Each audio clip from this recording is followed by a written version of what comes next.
नमस्कार, जय हिंद, जय भारत।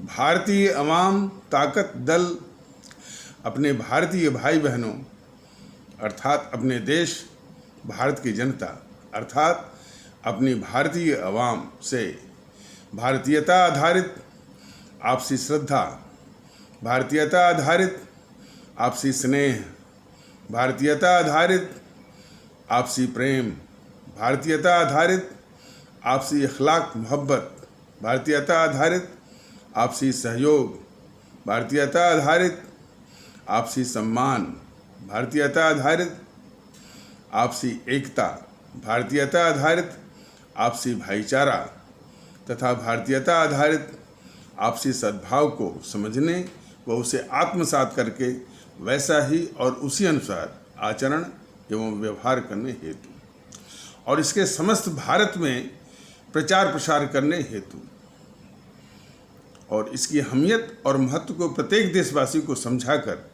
उसे अपनाते हुए वैसा ही और उसी अनुसार आचरण एवं व्यवहार करने हेतु और प्रत्येक देशवासी को अपना ही भारतीय भाई बहन मानकर, समझकर, अपनाकर उनके साथ वैसा ही और उसी अनुसार आचरण एवं व्यवहार करने हेतु सतत, सदैव और हमेशा अदब के साथ, आदर के साथ अर्ज करता है, विनती करता है।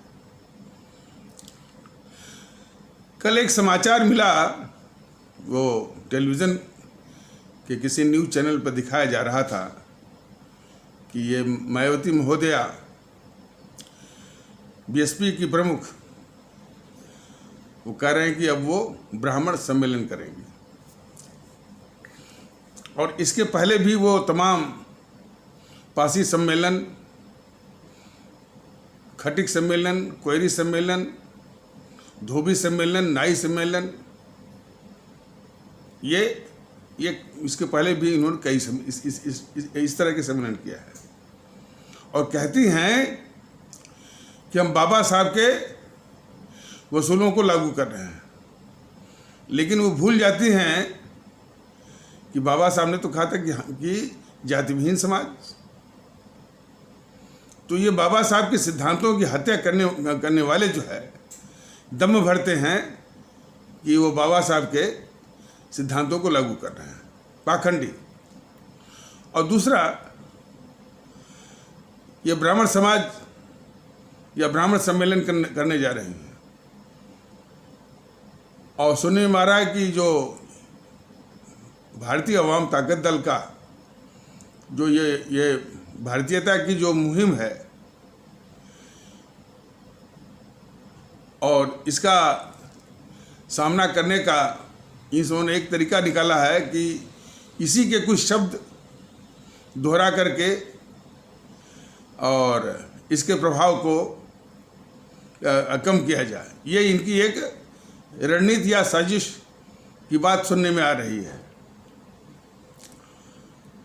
इसके पहले भी आप लोगों ने देखा होगा कि केजरीवाल भी भारतीयता को पैसों से तौलने के लिए, ये भारतीयता पैसों से तौलने वाली बात नहीं है, ये सिर्फ हमारे भारतीय भाई बहनों के जज्बा और वैसा आचरण व्यवहार से संबंध रखता है।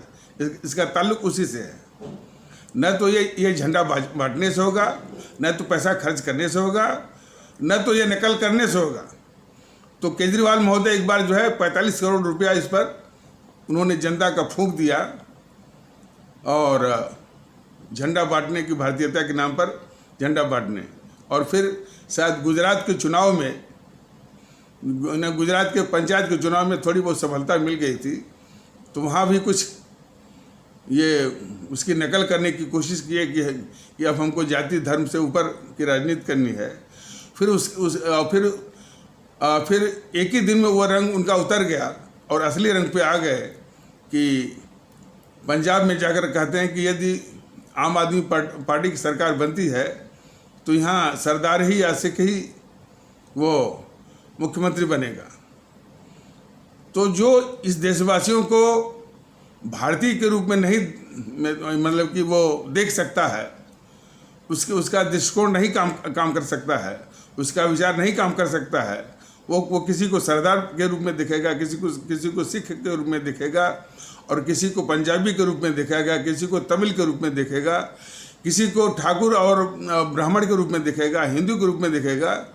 वो कभी भी जो है भारतीयता की अवधारणा को समझ नहीं सकता, सिर्फ इस समाज को तोड़ सकता है।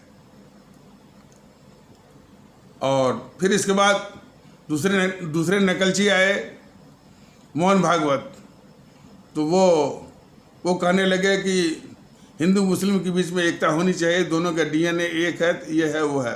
कौन भागवत? जो कि इसके पहले हिंदू और हिंदुत्व की रट लगा रहे थे। तो वो भी उनका नकली नकाब बहुत जल्दी उतर गया, और काफ़ी लोग जो है उसके अनुयायी और उनके कैडर में ही तमाम इस तरह की फुसफुसाहट, मरमरिंग शुरू हो गई कि वो भागवत जी भटक गए थे, ये है वो है। असलियत तो उनकी ये है, ये घोर जो है समाज में ध्रुवीकरण करने वाली शक्तियां हैं, आरएसएस जैसी। वो जब कोई मुद्दा लोकप्रिय होता हुआ उनको दिखाई पड़ता है तो वो उसकी नकल करने की सोचते हैं। लेकिन भाई नकल भी करते हैं अकल से। जो ही उन्होंने कहा कि जो ही मोहन भागवत जी ने कहा कि हिंदू मुस्लिम के बीच में एकता होनी चाहिए, भारतीय अवाम ताकत दल ने उनको आईना दिखाया कि महोदय, हिंदू मुस्लिम के बीच में एकता का प्रश्न ही नहीं उठता है। ये एकता, ये भारतीय एकता है। आप जिसको मुस्लिम कहते हैं वो मुस्लिम नहीं है, वो हमारे भारतीय भाई बहन हैं। आस्था उनकी इस्लाम की है। इसलिए भारतीय अवाम ताकत दल ने माने हमारे भारतीय समाज के उस तबके के लिए जो सम्मानजनक संबोधन बनाया है, वो है हमारे इस्लाम आस्था वाले भारतीय भाई बहन। उसी प्रकार जितने भी आस्था वाले हैं, हिंदू सनातन आस्था वाले भारतीय भाई बहन, ईसाई आस्था वाले हमारे भारतीय भाई बहन, सिख आस्था वाले हमारे भारतीय भाई बहन। तो नाता जो है वो भारतीयता का है, भारतीयता के आधार पर भाई बहन का नाता है। इसी चीज को भागवत महोदय समझ नहीं पाए, और वो एक कृत्रिम, सुपरफिशियल, आर्टिफिशियल वो बोल के चले गए हिंदू मुस्लिम एकता और डीएनए एक है। और सुनने में आ रहा है कि ये बीजेपी भी शायद भारतीयता की नकल की दौड़ में लगने वाली है। तो हमारे आदरणीय भारतीय भाई बहन जरा समझें कि कल को ये मायावती भी यदि इसको भारतीयता का मुद्दा इनको लगता है कि इससे वोट उनको मिलेगा, तो ये भी चुराने की कोशिश करेंगी।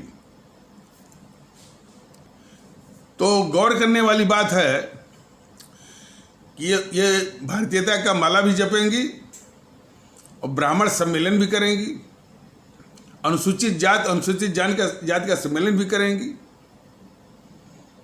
तो इसी से इनका पाखंड आप समझ लीजिए। और वही पाखंड जो है भारतीय जनता पार्टी का है। ये भारतीयता का जो कि भारतीयता का मुद्दा लोकप्रिय हो रहा है, उसके चुराने की दौड़ में ये उसकी माला तो जप सकते हैं, लेकिन साथ साथ ये जो है साथ या मैंने पीठ पीछे हिंदुत्व का भी, वो हिंदुत्व की भी माला जपवाएंगे और हिंदुत्व की भी बात करेंगे। ये भी कहेंगे कि हिंदुत्व खतरे में है। तो इसी से वैसे भारतीय जनता दल ने किसी एपिसोड के माध्यम से ये बताया हुआ है कि ये जो संकीर्णता आधारित तमाम जो संगठन बनाए गए हैं, जैसे अखिल भारतीय क्षत्रिय महासभा, अखिल भारतीय ब्राह्मण महासभा, अखिल भारतीय यादव महासभा, अखिल भारतीय अनुसूचित जात और अनुसूचित जनजात महासभा, अखिल भारतीय जो है वो माने वणिक महासभा, अखिल भारतीय पंजाबी महासभा, अखिल भारतीय सिख महासभा, अखिल भारतीय बंगाली महासभा, अखिल भारतीय तमिल संगम, इस प्रकार के तमाम हजारों संकीर्णता आधारित लोकलाइज्ड ऑन पैरोकियल बेसिस, ये सभी भारतीय एकता के रास्ते के रोड़े हैं, बाधक हैं। इन सारे रोड़ों को समाप्त करना होगा भारतीय एकता के लिए। हमारी जब एक ही पहचान है कि हम भारतीय हैं, तो बाकी चीज़ें जो है, बाकी चीज़ों का कोई मतलब नहीं है कि हम फिर अपने को हिंदू होने पर, मुस्लिम होने पर, ठाकुर होने पर, ब्राह्मण होने पर, यादव होने पर या किसी पर के साथ अपना अटैचमेंट दिखाएं या गर्व की बात करें। यही ऐसा ही करना जो है भारतीय समाज के साथ और इस राष्ट्र भारत के साथ सरासर धोखा है। और वैसा ही धोखा ये भारतीय जनता पार्टी के लोग हमारे भारतीय समाज के साथ और देश के साथ कर रहे हैं, सिर्फ वोट के लिए। तो कोई बीजेपी का सिखाया पढ़ाया छूट भैया भारतीय जनता दल के पदाधिकारी को बता रहा था कि हमने इसकी तोड़ निकाल ली है, तो पता चला तोड़ में क्या, ये भी वो कहीं कहीं भारतीयता की माला जपने वाले हैं। तो माला जपने से नहीं होता, आपका आचरण क्या है, आपका व्यवहार क्या है, and how do you conduct, आप उसको अमल में कैसे लाते हैं, ये प्रश्न है। आप जो है बराबर जो एक किसी पंथ विशेष की बात करेंगे, हिंदुत्व की बात करेंगे और साथ साथ भारतीयता की बात करेंगे, तो जनता आपके पाखंड को समझती है। भारतीय जनता दल ने बराबर बताया है कि भारतीयता का किसी भी पंथ से कोई लेना देना नहीं है। भारतीयता इन समूह से जुदा और एक मुख्तलिफ, एक अलग इसकी पहचान है। जितने भी पंथ हैं वो हिंदू सनातन हो, ये बहुत पुराना पंथ है, बहुत पुरानी मान्यता और दर्शन है इसका। उसी प्रकार बाद में आया हुआ हमारा इस्लाम पंथ है, ईसाई पंथ है, सिख पंथ है। अब ये सारे पंथों का इस देश में उनका फर्ज बनता है, उनका धर्म बनता है कि ये भारतीयता की अवधारणा को, भारतीयता के माहौल को, भारतीयता के आचरण व्यवहार को मजबूत करें और भारत राष्ट्र को भारतीय एकता के आधार पर मजबूत करें उसको। ये फर्ज बनता है सभी पंथों का। लेकिन और जो है भारतीयता का किसी भी पंथ से कोई भी मेल नहीं है, कोई घालमेल नहीं है। यही घालमेल की गंदगी जो है बीजेपी वो फैलाती रहती है। पहले तो वैसे तो जब से भारतीय जनता दल करीब 2-2.5 साल से ये यूट्यूब के माध्यम से ये बात चला रहा है, इसके पहले तो इतना भ्रम रखे थे कि जब ये भारतीयता की बात उठती थी तो कहते थे कि अरे क्या बात करते हैं भारतीयता की। और एक बात तो हमारा खुद का अनुभव है, कि भाई ये पूछा गया कि भाई आप किसको महत्व देते हैं, भारतीयता को कि हिंदुत्व को। तो कोई था ऐसा तत्व जो है, तो वो बोला कि एक तो वो 1 मिनट के लिए चुप हो गया, 1 मिनट के लिए चुप हो गया। फिर जब 1 मिनट के बाद बोला कि अरे साहब क्या बात करते हैं, अरे जो हिंदुत्व है वही भारतीयता है। ये इनके दिमाग में भरा गया है और यही इस देश के लिए सबसे खुराफाती जो है ये साजिश है कि जो हिंदुत्व को जो है भारतीयता के आवरण जो है वो पहना दीजिए।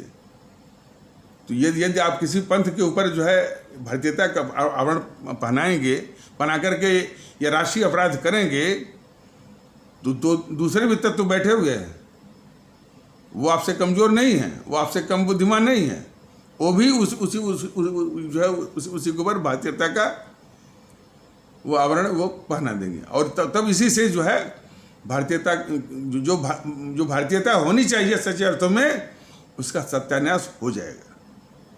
तो ऐसे तत्वों से सावधान रहिए। इसमें सबसे खतरनाक जो खेल खेल रही है वह है बीजेपी और आरएसएस वाले। ये सब जो है, जो हिंदुत्व है वही भारतीयता है। देखिए, ये सिर्फ जो है, मानता हूं ये मैंने मेजॉरिटी में है,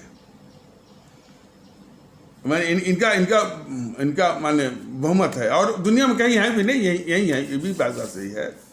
लेकिन सबसे पहले सोचना चाहिए कि यदि हम बहुमत में हैं और कम से कम यही स्ट्रक्चर, यही अनुपात वो कायम रखना है, तो राष्ट्र को जो है पहले वो मजबूत करें। और साथ साथ ये भी समझना पड़ेगा कि इनके साथ साथ और भी जो है आस्था के मानने वाले हैं, और ये इसी सब की बात का वो माने ख्याल करते हुए भारत का संविधान बना है। और संविधान बनते हुए थोड़ा सा माने इधर उधर, मतलब वो अब चूंकि जिन परिस्थितियों में देश हमारा गुलाम था, तमाम जो है धार्मिक वो कट्टरताएं, प्रांतिक कट्टरताएं भी काम कर रही थी। अंग्रेज जो है वो हिंदू मुस्लिम एकता को तोड़ना चाहते थे। तमाम पुल्स एंड प्रेशर के बीच में जो हमारे देश का संविधान बना, वो बहुत ही विश्व का माने एक अप्रतिम यूनिक वो हमारा ग्रंथ है। तो थोड़ी बहुत यदि कमियां हैं तो उसको वो सुधारा जा सकता है। जैसे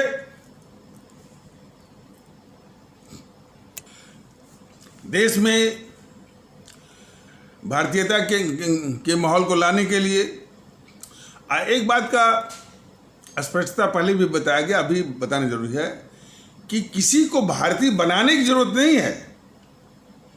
किसी भी भारतीय भाई बहन को भारतीय बनाने की जरूरत नहीं है, वो भारतीय है। विडंबना दुख बस इसी बात का है कि वैसा सोचता नहीं है, वैसा वो व्यवहार आचरण नहीं करता है। यही करने की जरूरत है उसको ये भारतीय जनता दल ये निवेदन कर रहा, समझा रहा है कि आप जो हमारा जो ये भारतीय परिवेश है, जो भारत राष्ट्र है, जिसका एक संविधान है, और संविधान से ये देश चलता भी है, सारी व्यवस्थाएं। तो इसलिए जो है आप भारतीय नागरिक हैं, और इसी रूप में आपको सोचना और व्यवहार करना है, जो कि नहीं कर रहा है। लेकिन हाँ, अब भारतीय जनता दल अब जो निवेदन कर रहा है, धीरे धीरे जागृति आ रही है। तो जरूरत इस बात की है कि यानी जो हमारी सोच होनी चाहिए कि हम ये हमारा देश अब जो कि संविधान बन गया है उसके अनुसार चल रहा है, उसके अनुसार जो है वो नेतृत्व है। महत्व जो है भारत राष्ट्र का है, और भारत राष्ट्र से जुड़े हुए हमारे जो नागरिक हैं उनकी पहचान का है। जो अलग अलग विश्वास पंथ हैं उनके लिए भी कोई खतरा नहीं है, लेकिन अब उनकी एक सीमा, वो भारतीय जनता दल कहता है उनकी भी एक सीमा होनी चाहिए, और उसी में उनका पालन हो, घर के अंदर, व्यक्तिगत रूप से, जाति तौर पर। लेकिन हमारा पूरा माहौल जो है, मैंने घर के बाहर जो हमारा सामूहिक माहौल है, वो भारतीय और राष्ट्रीय। ये बात कई बार जो है वो भारतीय जनता दल ने बताया हुआ। ये बात बीजेपी वालों के दिमाग में घुसती तक नहीं है। जितने भी उनके सिखाए पढ़ाए वो छुट भैया आते हैं, बस कोई भी इस पर बात नहीं करते हैं। हमारे मोदी का क्या होगा, हजारों वर्ष की तपस्या के बाद मिले हैं। तो जब कोई अच्छी बात को सीखने को तैयार ही नहीं है कि भाई पंथ की भूमिका जो है, पंथ के निर्वहन की भूमिका जो है वो घर के अंदर है सभी का, और सभी लोग समझ भी जाएंगे। लेकिन तब भी इस पर आमादा हैं कि नहीं, हमारे सार्वजनिक जीवन में वो पंथ का पूरा दखल हो, विप्लव हो, तनाव हो, ये इनकी साजिश है। और इसीलिए इनके जो छोड़े गए जो सेना है इनकी, यूट्यूब पर देखिए ना, उसकी भाषा पहले देखिए।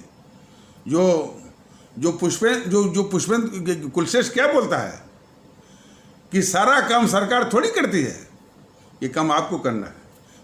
उसका इनडायरेक्टली इंसाइट करने का ये तात्पर्य है कि कानून अपने हाथ में लीजिए, देश में वो अस्थिरता फैलाइए, वही जेएनपीसी वाली स्टाइल। तो ये सब बड़े खतरनाक, इनके मंसूबों को जरा समझिए। और उसी स्टाइल में, उसी शैली में असदुद्दीन भी बोलता है भड़काने वाली बात कि अब अपने हाथ में कानून लीजिए। देखिए, सभी नागरिक का ये फर्ज बनेगा कि व्यवस्था को मजबूत किया जाए। सारा काम व्यवस्था के जिम्मे होना चाहिए। व्यवस्था जो है सक्षम और दक्ष हो, कैपेबल हो, इफिशिएंट हो, और वो और ऐसी व्यवस्था हो कि जो वो सारा काम, सारी जिम्मेदारी जो है दक्षता के साथ, ईमानदारी के साथ उसका निर्वहन करे। जनता को अपने हाथ में कानून लेने की बिल्कुल जो है वो इजाज़त नहीं होनी चाहिए। और जो लोग जनता को, अपने देश की जनता को, अपने भारतीय भाई बहनों को कानून को अपने हाथ में लेने की बात करते हैं, वो इस देश के शत्रु हैं। वैसे ही भड़काहट जो है, वैसे ही भड़काना जो है, जो ये जो है वो पुष्पेंद्र कुलश्रेष्ठ भी करता है। वो कहता है कि हर काम जो है सरकार नहीं करती है, मतलब भड़काता है कि ये आप अपने हाथों में लीजिए। बाबरी मस्जिद जो है वो ढही कैसे? लोगों ने भड़काया और उन लोगों ने उन असामाजिक तत्वों को भड़काया और उन असामाजिक तत्वों ने कानून को अपने हाथ में लिया। दंगे ये भड़कते कैसे हैं? असामाजिक तत्व जो कानून को अपने हाथों में लेते हैं। तो जो लोग कानून को अपने हाथ में लेने के लिए जो भड़काते हैं, वो भारतीय समाज के सबसे बड़े शत्रु हैं, इस देश के सबसे बड़े शत्रु हैं। तो उन्हीं शत्रुओं में पुष्पेंद्र कुलश्रेष्ठ भी हैं और उन्हीं में जो असदुद्दीन वैसे भी हैं, और इसी तरह के और भी होंगे, इस बात नहीं, मैं कहता हूँ कि सिर्फ ये है। तो कहने का मतलब है कि अब इस पर जरा सोचिए कि मायावती जी ब्राह्मण समाज, अब इस मायावती को शर्म नहीं आती है कि बाबा साहब ने बोला था जातिहीन समाज, और उसी के अनुसार अपना संविधान भी बना है कि भाई हमारा तो एक ही समाज है, हमारी एक ही जाति है, हमारा एक ही संप्रदाय है, हम भारतीय हैं। लेकिन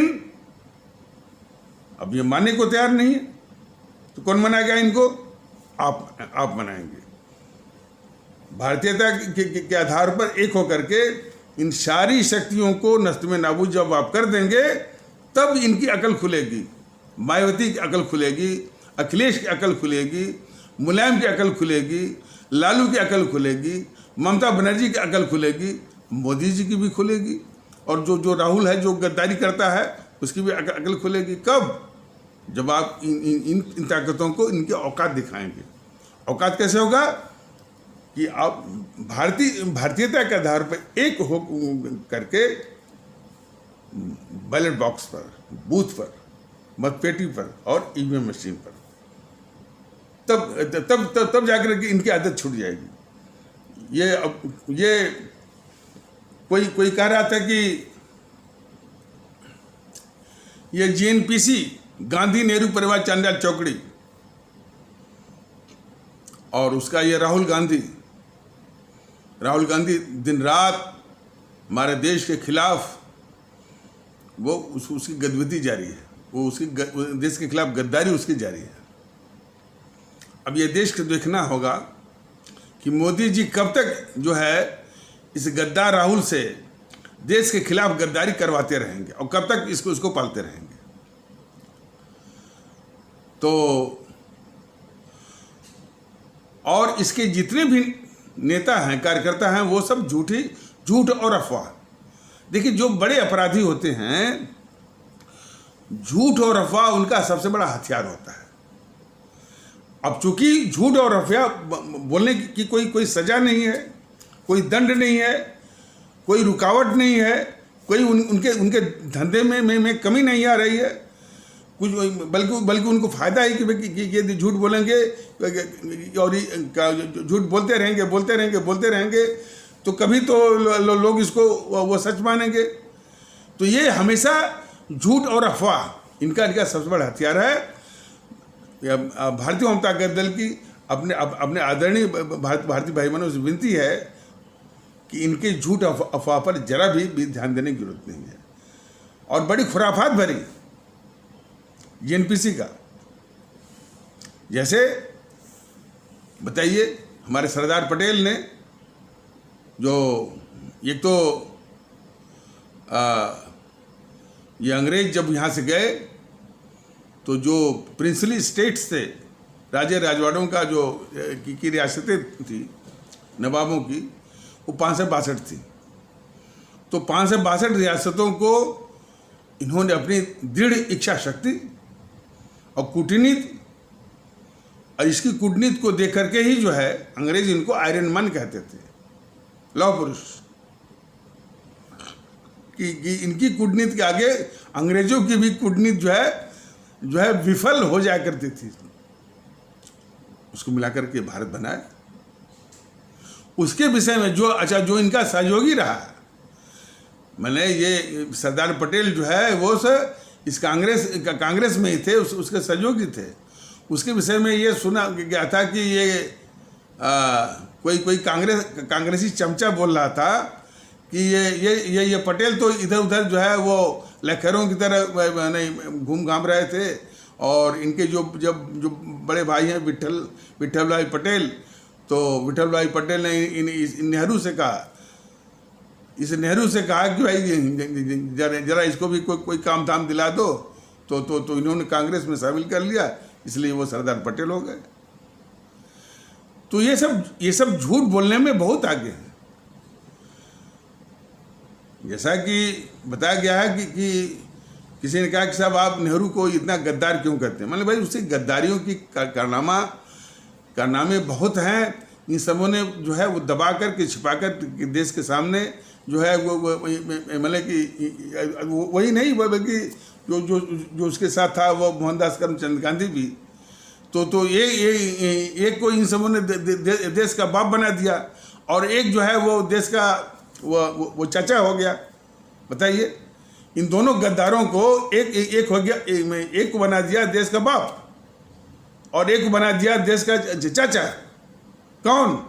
जिन्होंने इतने पाप किए हैं, देश को बांटना, 25 से 30 लाख लोगों को मरवाना, 3 करोड़ वो घर उजड़ा है। और इसीलिए तो बोला उसने, जब इस तबाही और बर्बादी के मंजर पर जो है उस अपना सत्ता हथियाने के हवस को पूरा किया, प्रधानमंत्री पद उसको मिला, तब जाकर बोलता है ये गद्दार Jawaharlal Nehru, tryst with destiny, यानी हाँ अब सौभाग्य मेरे सामने है, उस सौभाग्य से मेरा साक्षात्कार हो रहा है। लेकिन देश देखे कि उस गद्दार का तो सौभाग्य से साक्षात्कार हुआ, लेकिन देश के साथ कितनी बड़ी त्रासदी थी, कितना बड़ा दुर्भाग्य था, कितनी बड़ी तबाही का सामना करना पड़ा। और उसी को इन सबों ने आज़ादी का दिवस वो दे रखा है, 15 अगस्त को। भारतीय भाई बहनों, वो 15 अगस्त कभी भी आज़ादी का दिवस हो नहीं सकता। वो भारत की तबाही का दिवस है, बर्बादी का दिवस है। ये नेहरू के आबादी का दिवस हो सकता है, वो आबाद हुए हैं, वो उनका ट्रस्ट विथ डेस्टिनी है, लेकिन भारत के लिए तबाही है। और इससे जो पाकिस्तान का टुकड़ा निकाला गया वो भारत के ही खिलाफ इस्तेमाल हुआ। अमेरिका ने बखूबी इस्तेमाल किया। कश्मीर के मुद्दे पर हमेशा अमेरिका ने जो तंग किया भारत को, कश्मीर के विलय को या इंस्ट्रूमेंट ऑफ एक्सेशन को वो कभी माना नहीं। अभी जब वो कुछ मैंने अंतर्राष्ट्रीय राजनीति में फंस गया, तब जाकर भारत के साथ आकर के तब वो जो है कश्मीर के विलय को मानना शुरू किया। नहीं तो कम से कम इतने सालों तक, करीब 50 सालों तक या 40 सालों तक मानता ही नहीं था। आतंकवाद को कभी मानता नहीं था। ये जो पाकिस्तान जो है, जब माने जब तीनों युद्ध में जब हार गया, या दो युद्ध मान लीजिए, अब सन 1965 वाला, 71 वाला, तो इसके बाद समझ गया था कि भाई अब भारत से सीधी युद्ध में उससे जीता नहीं जा सकता है। तो प्रॉक्सी वार, छद्म युद्ध, वो भी आतंकवाद के जरिए शुरू किया इसने। तो जब आतंकवाद की बात आई, आतंकवाद के जब भारत झेल रहा था, अमेरिका सुनने को तैयार नहीं था। अमेरिका सुनने को तैयार नहीं था। बोलता था कि अरे भाई, ये तो दक्षिण एशिया की समस्या है, आप अपने पड़ोसी से निपटिए। लेकिन जब वो 9/11 जो यानी मैंने शायद 11 सितंबर को इन आतंकवादियों ने उनका जो वर्ल्ड ट्रेड सेंटर WTC को जमीन दोज किया इन आतंकवादियों ने, तब इनको एहसास हुआ, अमेरिका वालों को, कि आतंकवाद क्या होता है। जब अपने पर दर्द होता है तब मालूम होता है। नहीं तो बराबर भारत जो है, बराबर यानी करीब 20 साल से आतंकवाद झेल रहा था। ये अमेरिका सुनने को तैयार नहीं था। और इस अमेरिका ने बराबर इस पाकिस्तान का इस्तेमाल किया भारत के खिलाफ। इस अमेरिका ने भारत को ही तंग करने के लिए वहाँ पर अफगानिस्तान में तालिबान बनवाया। तालिबान, अलकायदा, सब इसी अमेरिका के जो है वो प्रोडक्ट हैं। और आज जो है उसी को काट रहे हैं। होता है ना कि जब आप किसी कुत्ते को आप माने पालते हैं, जिलाते हैं, पागल किस्म का, तो वो मालिक को ही काटता है। भारत में भी ऐसा हुआ। भारत में भी ऐसा ही हुआ। ये भिंडरा वाले को इसने खड़ा किया, गद्दार इंदिरा गांधी ने। और फिर वो भिंडरा वाला जो है, उसका नाम था जनरल सिंह भिंडरा वाला। तो जनरल सिंह भिंडरा वाला जो है, फिर वो इंदिरा गांधी के बेकाबू हो गया। और जाकर के फिर स्वर्ण मंदिर जो हमारा जो बिल्कुल एक आस्था का स्थल है, हमारे हजारों लाखों लोग वो आस्था लेकर के वो दर्शन करते हैं, उस आस्था के स्थल में भी घुस गया वो आतंकवादी। और वहीं से पूरे पंजाब में जो है वो आतंकवादी गतिविधि जो है वो चलने लगा। वो तो रूस की KGB ने इस इंदिरा गांधी को खबर किया कि भाई जरा इसको देखो, नहीं तो फिर ये पूरा आपका बेकाबू हो जाएगा। तब जाकर के ब्लू स्टार ऑपरेशन हुआ। तो कहने का मतलब यह है कि जिस पागल कुत्ते को आप पालेंगे तो वो मालिक को ही काटता है। और इसी इंदिरा गांधी ने LTT की ट्रेनिंग करवाई थी देहरादून में। और वही LTT वो उसके बेटे राजीव गांधी को मारा था। तो आतंकवाद की ट्रेनिंग कराने वाले, आतंकियों की ट्रेनिंग कराने वाले, आतंकवाद को पालने वाले, आतंकवाद को प्रोत्साहन देने वाले, ये खुद ही जो है GNPC के लोग हैं। और जब वो आतंकवाद जो है पूरे देश को ग्रस लेता है, उसके लेफ्टेन जो है पूरे जो है वो हमारे देश को जलाती हैं, तो उसी में जो है वो चाहे इंदिरा गांधी हो, चाहे वो राजीव गांधी हो, जब उसमें सुहा होते हैं तो ये कांग्रेसी चमचे कहते हैं कि वो शहीद हो गए। ये कोई नहीं कहता कि इस आतंकवाद को पनपाने वाले ये गद्दार इंदिरा थी, दोनों माने खालिस्तानी भी और LTT का। तो ये सब झूठ बोलने वाले सर। अब साथ साथ ये भी वो कहते सुना गया है कि यदि ये नहीं, कांग्रेस नहीं होती तो देश नहीं होता। अरे कांग्रेस ने तो देश के साथ इतनी गद्दारी किया है, इतनी गद्दारी किया है। हमारे देश के लोगों ने जो कुर्बानी दी, शहादत दी, इसके लिए क्या क्या किया, और ये सब उसी अंग्रेजों से मिल करके अंग्रेजों की मुखबिरी और दलाली कर रहे थे। बड़े बेशर्म किस्म के हैं। लेकिन ये सवाल है कि इनको जवाब नहीं मिला है। इन्होंने यानी देश के साथ गद्दारी भी किया, दुष्टता भी किया, देश को लूटा भी, लेकिन सारे पापों को ढकने के लिए बौद्धिक वर्ग की एक फौज खड़ी कर दी, मीडिया की एक फौज खड़ी कर दी, ब्यूरोक्रेसी में अपने चमचों को भर दिया, जुडिशरी में अपने जुडिशरी में अपने समर्थक तत्वों को भर दिया। ये अभिशाप बने हुए हैं। और वही जुडिशरी आज कॉलेजियम सिस्टम के जरिए उन्हीं जीएनपीसी के तत्वों के अंडे बच्चे ही वही घुस रहे हैं, वही आगे बढ़ रहे हैं। ये वो जुडिशियल सिस्टम ना होता तो सरेआम जो है ये बलात्कारी है। राहुल गांधी रायबरेली बलात्कार कांड का ये मुख्य आरोपी है, लेकिन उसके केस को मैंने इलाहाबाद हाई कोर्ट की जो लखनऊ बेंच और जो है सुप्रीम कोर्ट की, ये दोनों मिलकर के केस खा गए हो। बोफोर्स के केस को ये दिल्ली हाई कोर्ट और सुप्रीम कोर्ट। हवाला कांड जो है वो जेसी वर्मा जो जस्टिस है, किस तरह से जो है वो उस केस को उभारे थे, फिर जो है Delhi high court supreme court में मिलके खा गए। तो संस्था गलत नहीं है, मैंने पहले भी बताया गया है।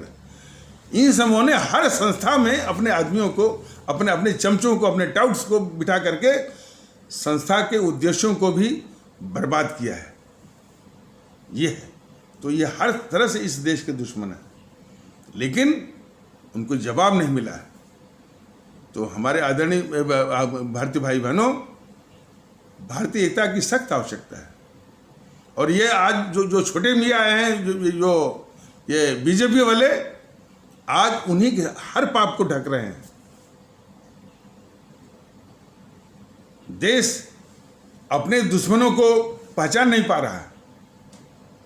भारतीय जनता दल कह रहा है कि सबसे बड़ा आपका दुश्मन ये जीएनपीसी है और ये सब वाम दल वाले, और जो भी इस समाज को तोड़ना चाहते हैं। अब जैसे वो क्या कर रही है, यहाँ ब्राह्मण सम्मेलन, कोई करेगा कोयरी सम्मेलन, कोई करेगा क्षत्रिय सम्मेलन। ये जितने जातिगत और संकीर्णता आधारित मैंने वो सम्मेलन कर रहे हैं, वो इस देश के शत्रु हैं। ये यूपी का चुनाव आ गया है ना, और यूपी का चुनाव इसलिए महत्वपूर्ण है कि लोग कहते हैं भाई दिल्ली का रास्ता वो यूपी से ही होके जाता है, और 80 लोकसभा की सीटें हैं, तो जाहिर सी बात है सबकी नज़र है। लेकिन किस तरह की चर्चे हो रहे हैं, अब यूट्यूब देख लीजिए, जितने भी कांग्रेसी किस्म के जो चर्चे हैं, कांग्रेसी वाले चैनल दो एक हैं, नाम बताना है। एक है लल्लन टॉप, सौरभ द्विवेदी वाला, वो पक्का चमचा है जीएनपीसी का। वो बहुत ही खतरनाक टाउट है, वो या प्रोटीजाइस्टूज है वो। उसी प्रकार जो है एक आशुतोष है, उसका सत्य हिंदी सत्या लिखता है, उसको हिंदी में नहीं आती है, शब्द है सत्य, उसको लिखवाता है सत्या। तो इसमें आप डिस्कशन सुन लीजिए। वो वही कांग्रेसी चमचे वाले वो पत्रकार बैठते हैं, मुकेश कुमार बैठता है, तो वो कौन है, वो अभय कुमार दुबे, ये पक्के चमचे हैं, और कोई सिद्धांत की बात नहीं करेंगे। ये आएंगे तो इस जात का वोट आएगा, ये आएंगे इस जात का वोट आएगा, इस जात को मिला देने से जो है जीत हासिल होगी। ये सब इतने बेहया किस्म के हैं, बेहया कहना पड़ेगा कि भारत के संविधान लगने के बाद भी ये हर वक्त भारतीय संविधान विरोधी ही गतिविधि चला रहे हैं। जातियों का नाम लेना भारत के संविधान के बिल्कुल सख्त खिलाफ है, सर्वथा खिलाफ है। लेकिन बेहया है कि अभी भी जातियों का नाम, जातियों का समीकरण, जातियों का तिकड़म की चर्चा जो है उस चैनलों पर चल रही है। और खास करके जो है जो सत्य हिंदी वाला है या लल्लन टॉप वाला है, उनकी यही चिंता होती है कि ये गद्दार जेएनपीसी, इस देश की अभिशाप जेएनपीसी, इस देश की लूटने वाली जेएनपीसी, इस देश की डकैत जेएनपीसी कैसे खड़ा होगी। तो ये सब बोलते रहते हैं ना वो रवीश कुमार, गोदी मीडिया, सुपारी मीडिया। तो गोदी मीडिया, सुपारी मीडिया, वो खुद ही रवीश कुमार है जो कहता है दूसरे को। होता है ना कि जो चोर होता है वो पहले दूसरों को जो है चोर कहना जो है वो शुरू कर देता है। तो यही हाल जो है वो रवीश कुमार का है। और यही नहीं, जो ये बीजेपी के छोड़े गए जो सेना है यूट्यूब पर, ये एक एक टुकड़ा में बात करती है। कभी रवीश कुमार का द्वैत वर्णन कर दिया, और कभी जो है वो राजदीप सर जो है क्या उसका नाम है राजदीप सर देसाई, तो उसका वर्णन कर दिया। कभी जो है पुण्य प्रसून वाजपेयी का वर्णन कर दिया। महोदय, इसे काम नहीं चलेगा। भारतीय जनता दल ने इसी यूट्यूब के माध्यम से कई बार इन देश के गद्दार पत्रकारों का नाम बताया हुआ है। इनका पक्का इंतजाम करना होगा, पक्का इनका इलाज करना होगा। और ये भी कहा कि ये सारी देश विरोधी ताकतें जो कि पत्रकारों के रूप में है, मीडिया भी है, बौद्धिक वर्ग भी है, और सबसे खतरनाक जेएनपीसी खुद है, वामदल खुद हैं, और ये सारे राजनीतिक दल जो कि इस भारतीय समाज में विखंडन करके, तोड़ करके। और ये चिंता भारतीय जनता दल तो हमारे उन महापुरुषों से ही प्रेरित होकर के, भगत सिंह की जीवनी जरा पढ़िए, उनके उपदेश जरा पढ़िए। भगत सिंह ने तो कहा कि भाई ये काले अंग्रेज हैं, भारतीय समाज को जाति, धर्म माने पंथ, भाषा, प्रांत के आधार पर तोड़ने वाले, और आज उसी तोड़ने की साजिश के आधार पर राजनीति खेल रहे हैं। सत्ता और वोट हथियाने की गतिविधि वो चला रहे हैं। इसलिए तो उनका आदेश है कि इन सारे काले अंग्रेजों को समाप्त करना है। अब इसमें देखिए, जो है हमारे भारतीय भाई बहन जब ये वीडियो देखते हैं तो भारतीय जनता दल के पदाधिकारी से बात करते हैं। लेकिन अभी जो है जागृति जागृति का असर ज़्यादा उन्हीं तबकों से है जो हमारे गरीब किस्म के हैं, जो हमारे आम भारतीय भाई बहन हैं, जो अभी संभ्रांत वर्ग है और जो बौद्धिक वर्ग है और जो अपने को थोड़ा सा ऊपर समझता है। अभी उधर से जागृति उधर से अभी नहीं आई है। उसके विषय में हमारे बाबा साहब ने भी एक चेतावनी दी थी कि उन्होंने कहा था कि हमारे देश में, उन्होंने कहा था कि हमारे देश में वक्त के किसी भी मोड़ पर विद्वानों की कोई कमी नहीं रही है। हमारे देश में वक्त के किसी भी मोड़ पर विद्वानों की कोई कमी नहीं रही। यानी ये बात किसने कहा था? हमारे बाबा साहब भीमराव अंबेडकर जी ने कहा था। तो हमारे देश में वक्त के किसी भी मोड़ पर विद्वानों की कोई कमी नहीं रही है। लेकिन इन विद्वानों के साथ समस्या ये रही है कि जो जितना बड़ा विद्वान रहा है, कुछ ही अपवादों को छोड़कर बौद्धिक रूप से उतना ईमानदार नहीं रहा है। ये बहुत बड़ी समस्या है इस देश की, बौद्धिक ईमानदारी का अभाव। आज पूरे जो बौद्धिक वर्ग है, इसी रोग का शिकार है, बौद्धिक ईमानदारी। उसके बाद बुद्धि बहुत है और बौद्धिक ईमानदारी के अभाव में वो शातिर बन गया है। लेकिन भारतीय जनता दल इससे हतोत्साहित और निराश नहीं है, उनसे पूरी तरह आशान्वित है। ये चेतावनी तो हमको मालूम है, ये चेतावनी जो है भारतीय जनता दल को मालूम है और ये बता भी रहा है कि भाई ये बाबा साहब का एक चिंता थी, उन्होंने बताया था। स्वामी विवेकानंद भी बहुत बड़े दार्शनिक थे, बहुत बड़े संत थे इस देश के, और उन्होंने कम से कम हिंदू जो भारतीय दर्शन का परिचय भी करवाया था वो शिकागो में पहली बार दुनिया को। तो उन्होंने भी इसकी चिंता जाहिर की थी कि the only hope is from the masses, the elite of this country is morally and physically dead, बोले थे वो।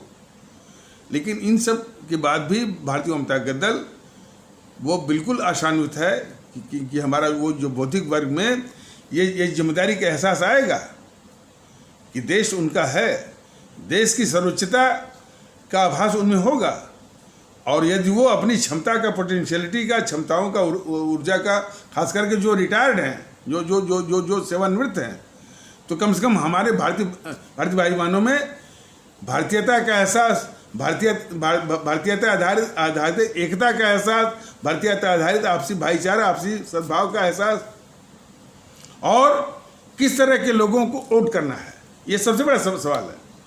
किस तरह के लोगों को वोट करना है, इसमें हमारे भारतीय भाई बहनों से बहुत गलती हो रही है।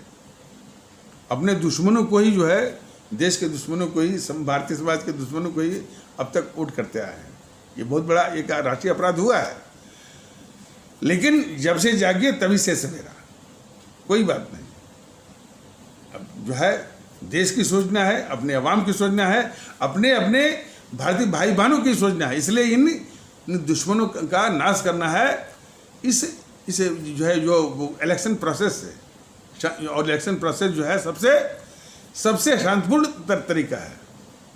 और एक बात और कि वो सुनने में आया कि वो जो है बीजेपी के सिखाए पढ़ाए जो छोट भैया आकर के कुछ अभद्रता करते हैं, कुछ जो है वो और भी चीज़ें जो अशिष्ट व्यवहार भी करते हैं, तो उनकी अभद्रता और उनके अशिष्ट व्यवहार से कोई भड़कना नहीं है।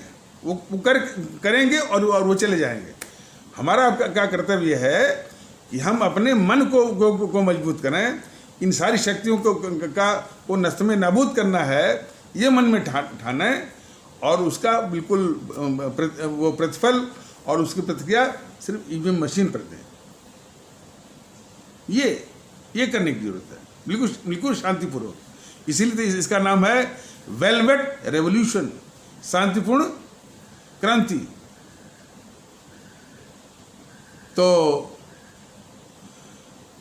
कहने का मतलब है कि वो मतलब ये बात बताने की कि ये जेएनपीसी हमारे सरदार पटेल को भी बदनाम करती है वक्त आने पर। इसके लिए वो जो दो ही गद्दार, इसके लिए जो है वो माने इसके अनुसार जो है वो पूजनीय है। एक तो जो है वो मोहनदास करमचंद गांधी और एक नेहरू। तो समझ जाइए कि ये देश के इतने बड़े गद्दार लूटने वाले को ये सब कहते हैं कि इन्हीं को पूजिए, जबकि ये देश के सबसे बड़े अभिशाप हैं। तो इसी से समझना चाहिए कि भाई, लेकिन हाँ, इनको जवाब अब तक नहीं मिला है। बात सही है। और उसमें जो मानसिकता काम करती है, जो अब तक भारतीय जनता दल का मैंने अनुभव रहा, मानसिकता ये काम करती है कि अभी भी देश के शत्रुओं को पहचानने में बहुत बड़ी भूल हो रही है। तमाम YouTube पर देखेंगे जो प्रतिक्रियाएं आती हैं, अभी भी हिंदू मुस्लिम का जो गड्ढा बनाया गया है उसी में लोग गिर जा रहे हैं। अभी भी हमारे इस्लाम आस्था वाले भारतीय भाई बहनों के खिलाफ जो है मानसिकता काम कर रही है, और जो इसी मानसिकता के चलते देश के असली दुश्मनों को पहचाने करने में दिक्कत आ रही है। और ये दिक्कत सिर्फ इधर से नहीं है, इस्लाम आस्था वाले भारतीय भाई बहनों के समाज में भी इस जो असली दुश्मन है इस देश का, जीएनपीसी वामदल, उधर नजर जाने के बजाय वो बीजेपी और आरएसएस पर निशाना साधने का है। इसलिए तो ये जो है अभी भी जो लल्लन टाप हुआ सत्य हिंदी में, अभी भी वो यही तर्क दे रहे हैं कि हमारे समाज के इस्लाम आस्था वाले भारतीय भाई बहन अभी भी ये बीजेपी कैसे हारेगी, इसी वो रणनीति पर काम कर रहे हैं। बताइए ये क्या है? बीजेपी कैसे हारेगी? यदि इसी रणनीति पर आप काम करेंगे तो कभी भी इस देश का कल्याण नहीं होगा। खास करके हमारे इस्लाम आस्था वाले भारतीय भाई बहनों से ये भारतीय अवाम ताकत दल कहना चाहता है, इस रणनीति को छोड़ना पड़ेगा।